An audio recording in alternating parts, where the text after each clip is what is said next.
I gotta make this video before Konami decides to unrestrict more cards, cause man, have they shortened this series for me. Let's go over more cards that can come off the Forbidden and Limited list. Cyberload Fusion is a head scratcher to me. Strikes me as the kind of card Konami forgot they limited. Like, oh shit, did we actually hit Cyber Dragons that hard? Quick play fusion spell card that can summon a fusion monster from your extra deck that lists Cyber Dragon as a material. You can use materials from your field or from your face-up banish zone, and you shuffle them back into the deck. A unique fusion spell that synergizes with Cyber Dragon's whole thing of banishing their own archetype for effects or advantage. For the longest time, Cyber Dragon was the road deck and consistently placed in KC Cups, predominantly due to pre-nerf Cyber Style, a skill that was dumping free fusion materials on the board at the cost of Zane Truesdale's blood, and he seemed to enjoy every second of it. So they reworked the skill, limited some cards to 2, and the rest was history. Some of the other Cyber Dragon cards that were limited have come off, like Cybernetic Fusion support that was limited to 2 as well. But there's also Overflow, a killer trap card that is still limited to 2. And if you ask me, it's just kinda overkill for an archetype that hasn't made a peep all year. I think it's time to give Zane Truesdale some love and unrestrict Cyberload Fusion. Dark Lord Itchshell is limited to 2 alongside a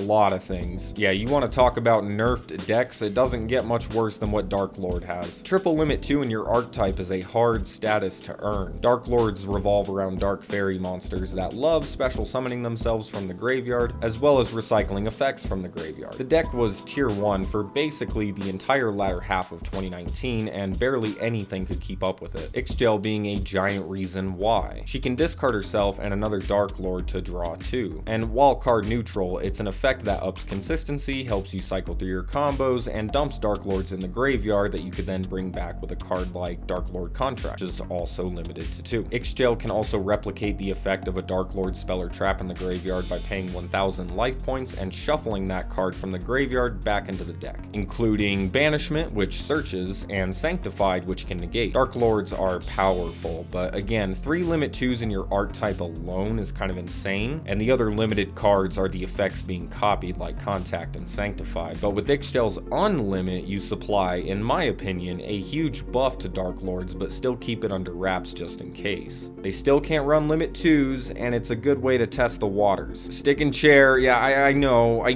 and I think that's fine as well, so long as Chair stays limited to 2. Silent Sword Slash is yet another card that just feels like Konami forgot about. Supports the Silent Swordsman archetype as small as it is. On a quick play, you can target a Silent Swordsman monster you control. It gains 1500 attack and defense, and if it does, it's immune to your opponent's everything. And they're already negating spells, and then it turns Silent Swordsman cards into complete and utter boss monsters. But not anything more than what we're already expected to play against. And what I mean by that is, I would rather deal with a jacked up swordsman than a set roar and warning point. But it does also have a nice graveyard effect where you can banish it to search a Silent Swordsman. That's a great effect for a small, niche, but very fun archetype. Certainly not a card that I feel like needs to be limited anymore. Alright, so that's gonna do it for part 3 of cards that can come off the Forbidden and Limited list. Who knows how many parts are left in this series? If I'm being honest, it's kinda up to Konami. So I appreciate you guys watching, and I will see you in my next video.